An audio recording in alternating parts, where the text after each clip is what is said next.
குற்றவாளி யாருங்கிறத நம்ம கண்டுபிடிக்கலாம். ரஷ்யா வாங்க, சீனா வாங்க, வெஸ்டர்ன் கண்ட்ரீஸ் வாங்க, சில நாடுகள்லாம் வாங்க. வந்து இங்க என்ன நடந்திருக்கு, யாரு குற்றவாளிங்கிறத விசாரிங்க அப்படிங்கிறது போல பாகிஸ்தான் தரப்புல இருந்து பாகிஸ்தானோட டிஃபென்ஸ் மினிஸ்டர் இந்த கூலிப்படையா நாங்க 30 வருஷமா இருந்தோம் அப்படின்னு சொன்னாங்க இல்லையா? இப்ப கூலிப்படையோட தலைவர் வந்து பாத்தீங்கன்னா, பாதுகாப்பு கூலிப்படையோட பாதுகாப்பு தலைவர் வந்து பாத்தீங்கன்னா, அவங்க தரப்புல இருந்து ஸ்டேட்மெண்ட் விட்டுருக்காங்க. அவங்களோட தீர்மானம் என்ன அப்படிங்கிறது புரிஞ்சுக்க முடியும். ஒரு தாக்குதல நடத்தணும். அந்த தாக்குதல் பண்ணதுக்கு அப்புறமா, இந்த பகுதி சிக்கலுக்குரிய பகுதி. அது இந்தியாவுது அல்ல. சோ யாராவது வந்து மத்தியஸ்தம் பண்ணுங்க அப்படிங்கிறத கூப்பிடுறதுக்காக, இது போல எல்லாத்தையும் வேற நாட கூப்பிட்டு உள்ள விட்டோம்னா, இப்ப இங்க என்ன நடக்கும் அப்படிங்கிறது எல்லாத்துக்குமே தெரியும். யுஎன் ட்ரூப்ஸ கொண்டு வந்து உள்ள விடுறது. இந்த இடத்த வந்து பாத்தீங்கன்னா, நிம்மதியா இருக்க விடாம பண்றது. இது சர்ச்சைக்குரிய பகுதி. இது வந்து இந்தியாவோட ஒரு பகுதி இல்ல. இத திரும்பி திரும்பி வந்து பாத்தீங்கன்னா, உலகத்துல வந்து சொல்லணும். யுஎன்ல வந்து பாத்தீங்கன்னா, அத பதிய வைக்கணும் அப்படிங்கிறதுக்காகவே, இத திரும்ப திரும்ப செஞ்சுகிட்டு இருக்காங்க பாகிஸ்தான் அப்படிங்கிறது கிளியரா தெரியுது. இது போல விஷயங்கள்லாம் நம்ம சிக்கக் கூடாது. ஆனா இவங்க என்ன சொல்லிக்கிறாங்கன்னா, இது போல பல நாடுகள் வாங்க அப்படின்னு போல சொல்லிக்கிறாங்க. வந்து உட்கார்ந்து இன்வெஸ்டிகேட் பண்ணி இதுக்கு பின்னாடி யார் இருக்காங்க அப்படிங்கிறத கண்டுபிடிக்கலாம் அப்படிங்கிறாங்க. மேற்குலக நாடுகள்னா ஆப்வியஸா எல்லாத்துக்கும் தெரியும். ஏன்னா அங்க லித்தியம் ரிசர்வ்ஸ் இருக்கு. வந்து உட்கார்ந்து உங்களுக்கு சார்பா தீர்ப்பு வேணும்னா எழுதி தரீங்களா? எங்களுக்கு வந்து ஒரு ஃபண்ட் அமைச்சுக்கலாம் காமனா. அதுல 51% எங்களுக்கு தான் இருக்கும். ஆ நாங்களே இன்வெஸ்ட் பண்ணோம், எல்லாம் பண்ணுவோம். இதெல்லாம் செலவு போக வர இத வந்து பார்த்தீங்கன்னா, சரி பாதியா பிரிச்சுக்கலாம். ஓகேங்களா? அப்படிங்கிறது போல அமெரிக்க தரப்புலருந்து ஒரு டீல் போட்டாலும் ஆச்சரியப்படுறதில்ல. மேற்கு தரப்புலருந்து வந்து. அது மட்டும் இல்லாம இப்ப சீனா ஓடோடி வந்துருக்காங்க. சீனாவோட ஃபாரின் மினிஸ்டரான வாங்கி அவர்கள். அதாவது தீவிரவாத தாக்குதல் அப்படின்னாங்களே நாங்க கண்டனங்கள் தெரிவிக்கிறோம். இது எந்த ஃபார்மேட்ல இருந்தாலும் அது தப்பு தான். செஞ்சது தப்பு தான். ஆனா இது யார் செஞ்சிருக்காங்க அப்படிங்கிறத இன்வெஸ்டிகேட் பண்ணலாம். கொஞ்சம் பார்த்து ஒரு கமிட்டி ஆரம்பிச்சு என்ன நடந்திருக்கு அப்படிங்கிறத தீர விசாரிக்கலாம். அத விட்டு சண்டை பிடிக்காதீங்கப்பா 2 பேரும். சண்டை பிடிச்சீங்க அப்படின்னா, இந்த ஏரியால இருக்கக்கூடிய ஸ்திரத்தன்மை போயிரும். அப்புறம் பாதுகாப்பும் போயிரும். ரொம்ப சிக்கலாயிரும் பார்த்துக்கங்க. இப்படிங்கோல சீனா தரப்புலருந்து வந்துக்கிறாங்க. அ செஞ்சது நீங்களா? இல்ல வேற யாராவதா? இப்படியெல்லாம் சந்தேகம் இருக்கு. இவங்க மேலயே சந்தேகம் இருக்கு. இவங்களே ஏதாவது பண்ணிக்கிறாங்களான்ட்டு. இப்ப இவங்க வந்து நியாயமா பேசுனாங்கன்னா எப்படி? அப்படிங்கிற கேள்வி இருக்கு.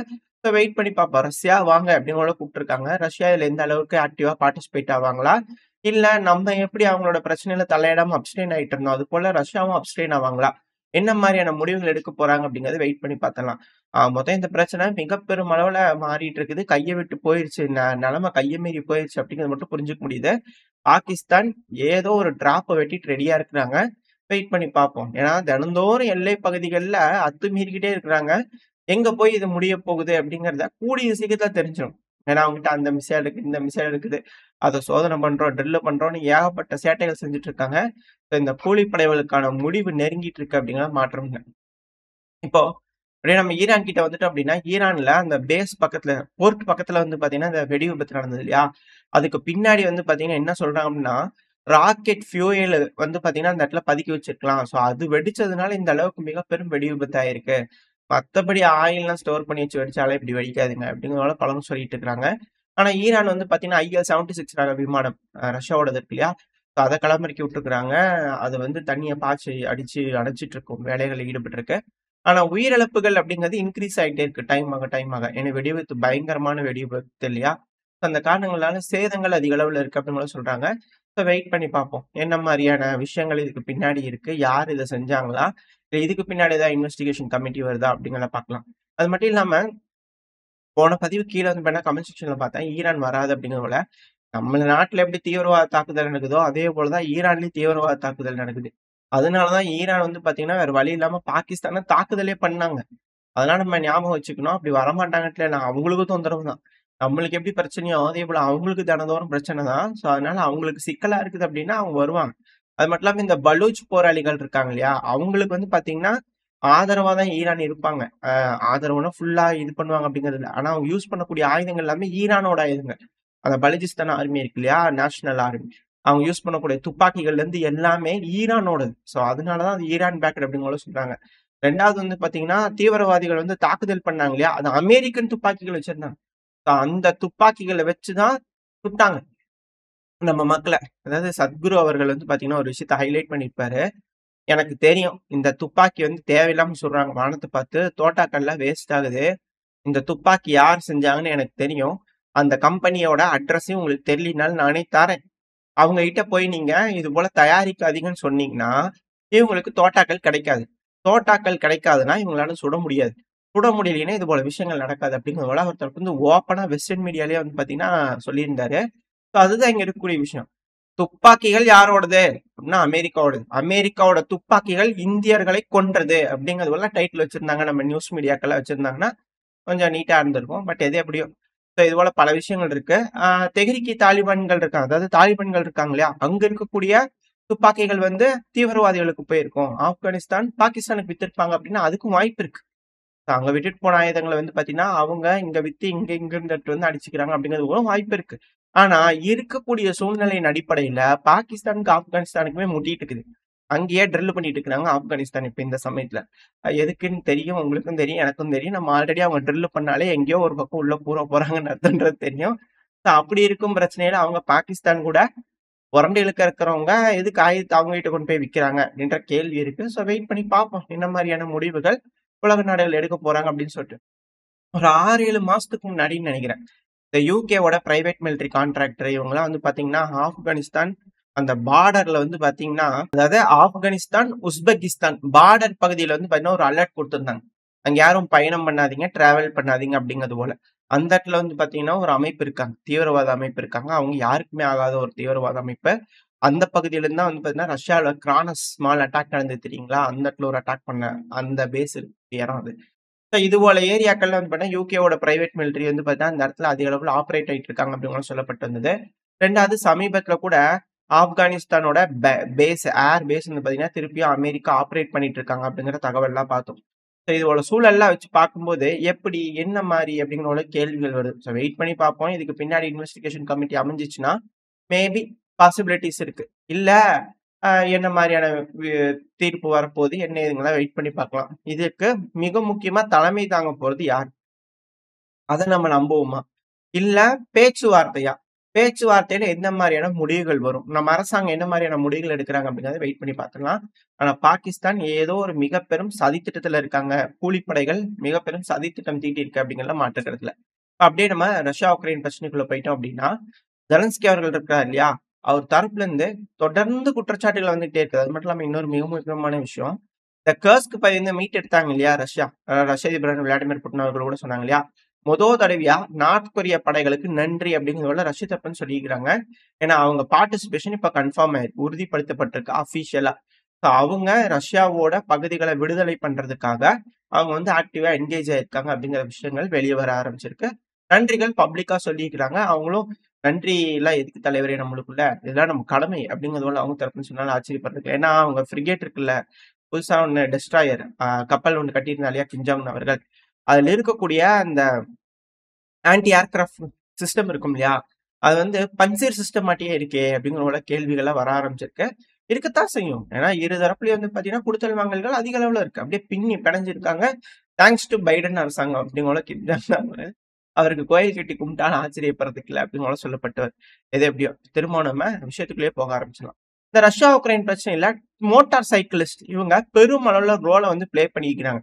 அதாவது ரஷ்ய வீரர்களுக்கு வந்து பார்த்தீங்கன்னா, இந்த வழியா போலாம் அப்படிங்கிறத டேரிங்கான ஒரு விஷயத்த வந்து பார்த்தீங்கன்னா, இந்த மோட்டார் சைக்கிள்ல செஞ்சு காமிச்சிருப்பாங்க. நம்ம வீடியோ பதிவுகள்லாம் பார்த்திருப்போம். அந்த டைம்ல இந்த வெலிக்கான ஓசில்காக்கெல்லாம் முன்னாடி, அதாவது எப்படி சொல்லலாம் அப்படின்னா, உக்ரைனோட ஒரு கோட்டையா இருக்கக்கூடிய ஒரு பகுதி. அதாவது ஒரு 7, 8 மாசத்துக்கு முன்னாடி வந்து பார்த்தீங்கன்னா, இந்த கதைய நம்ம சொல்லியிருப்போம். அதாவது உக்லிடார ஸ்ட்ராங் பண்றதுக்கு முன்னாடி, இந்த உக்லிடார்ங்கிறது எவ்வளவு ஒரு மிக முக்கியமான ஒரு பகுதி. எத்தன தடவ ரஷ்ய வீரர்கள் அங்க தோத்துருக்காங்க அப்படிங்கிற எல்லா விஷயத்தையும் நம்ம பார்த்திருப்போம். ஸோ அந்த சமயத்துல இந்த உக்லிடாரோட புறநகரங்கள், மர வரிசைகள்ல வந்து பார்த்தீங்கன்னா, கண்ணி வெடிகள் அதிக அளவுல இருந்தது. அத பிரேக் பண்ணல ரஷ்ய தரப்புலருந்து ஒரு கட்டத்துக்கு மேல. அந்த இடத்துல டேரிங்கான ஒரு அட்வென்ச்சர் வந்து பார்த்தீங்கன்னா, ஒரு மோட்டார் சைக்கிளிஸ்ட் 2 பேர் வந்து பார்த்தீங்கன்னா, ஒரு மோட்டார் சைக்கிள் எடுத்துட்டு போவாங்க. அதுல ஒரு வீரருக்கு வந்து பார்த்தீங்கன்னா, காயமடைஞ்சிருவாரு. ஒரே ஒரு வீரர் தனியா வந்து பார்த்தீங்கன்னா, அந்த இடத்துல 6 நாள் தனியா இருந்து, அங்க இருக்கக்கூடிய உளவு தகவல்கள சேமிச்சுக்கிட்டு, எந்த வழியா போகணும், எந்த வழியா வரணுங்கிற தகவல் எடுத்து, அவர் மேல தாக்குதலும் பண்ணுவாங்க உக்ரைனோட வீரர்கள். அவருக்கு காயமடைஞ்சிரும்.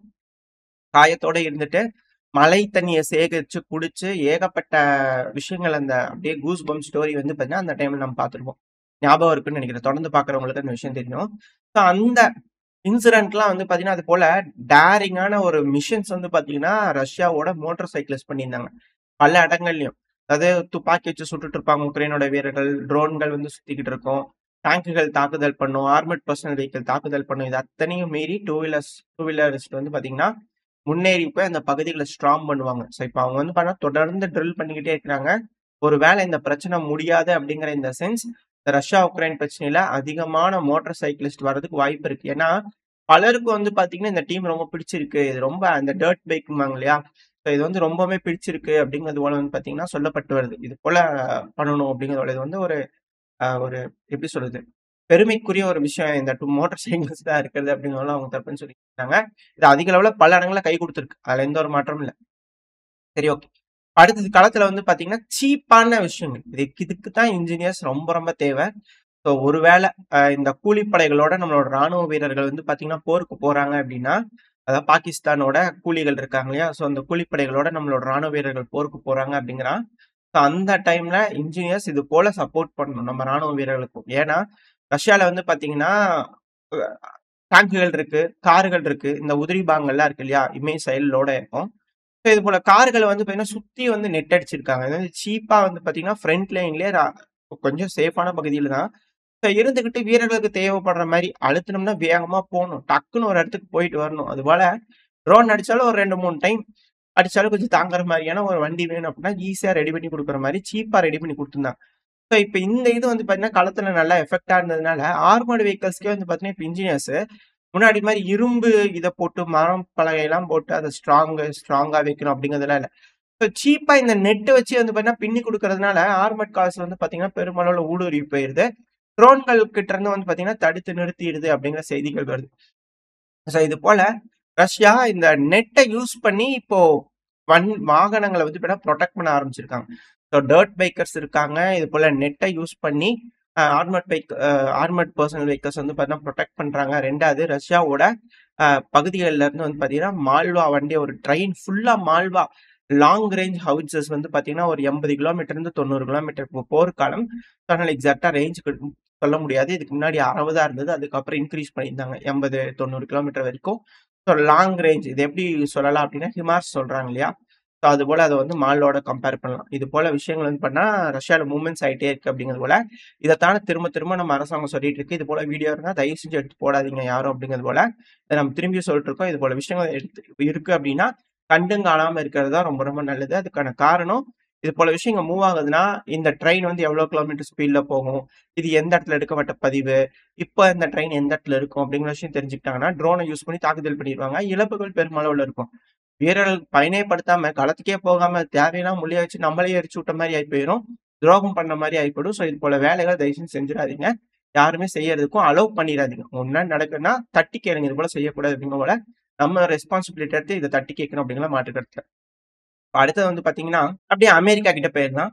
இப்ப அமெரிக்கா வந்து பாத்தீங்கன்னா, இந்த ஹைப்பர்சோனிக் மிசைல எப்படியாவது நம்ம கண்டுபிடிச்சே ஆகணும் அப்படிங்கிற தீவிரமா இருக்காங்க. அடுத்தடுத்த கட்ட வளர்ச்சி நோக்கி தான் போயிட்டு இருக்கிறாங்க. சமீப காலமாவே இந்த ஹைப்பர்சோனிக் மிசைல் சோதனைங்கிறது அதிகமா நடந்துகிட்டு இருக்கு. பைடன் அவர்களோட காலத்துலலாம் 2, 3 தடவ நடந்துச்சு. அத நம்ம பார்த்தோம். அதெல்லாம் ஃபெயிலியர் அப்படிங்கிற செய்திகள் வந்துச்சு. ஆனா இப்ப திரும்ப வந்து பார்த்தீங்கன்னா, இந்த Dark Eagle ground based hypersonic missile வந்து பார்த்தீங்கன்னா, சோதனை பண்ணியிருக்கிறாங்க. எக்ஸ்பெக்ட் பண்ண ஸ்பீட் அச்சீவ் ஆகல அப்படிங்கிறது சொல்லப்பட்டு வருது. பட் ஆனா இது ஃபெயிலியரா, சக்சஸா என்ன ஏதுங்க சொல்லல. ரொம்ப ரகசியமா வச்சிருக்கிறாங்க. ஆனா சக்சஸ் ஆயிருந்தா ஊர் முழுக்க இந்நேரத்துக்கு தம்பட்டம் அடிச்சிருப்பாங்க அப்படிங்கிற பலரும் சொல்லிட்டு இருக்காங்க. பட் ஆனா வெயிட் பண்ணி பார்ப்போம். சில சோர்சஸ் சக்சஸ் அப்படிங்கிற போலயும் சொல்றாங்க. ஆனா சிலர் வந்து எக்ஸ்பெக்ட் பண்ண ஸ்பீட் அச்சீவ் பண்ணல அப்படிங்கிற சொல்றாங்க. அதாவது மிசைல் சக்சஸா இல்லையா அப்படிங்கிற ஸ்பீட் அச்சீவ் பண்றத வச்சு அப்படிங்கிற சிலர் சொல்றாங்க. பட் ஆனா வெயிட் பண்ணி பார்ப்போம். இது என்ன, ஏதுங்கிறதெல்லாம். இப்போதைக்கு ஓப்பனா வந்து அபிஷியலா அமெரிக்க தரப்புல எதுவும் சொல்லல. ஆனா டெஸ்ட் மட்டும் பண்ணி பார்த்திருக்காங்க அப்படின்னு சொல்லப்பட்டு வருது.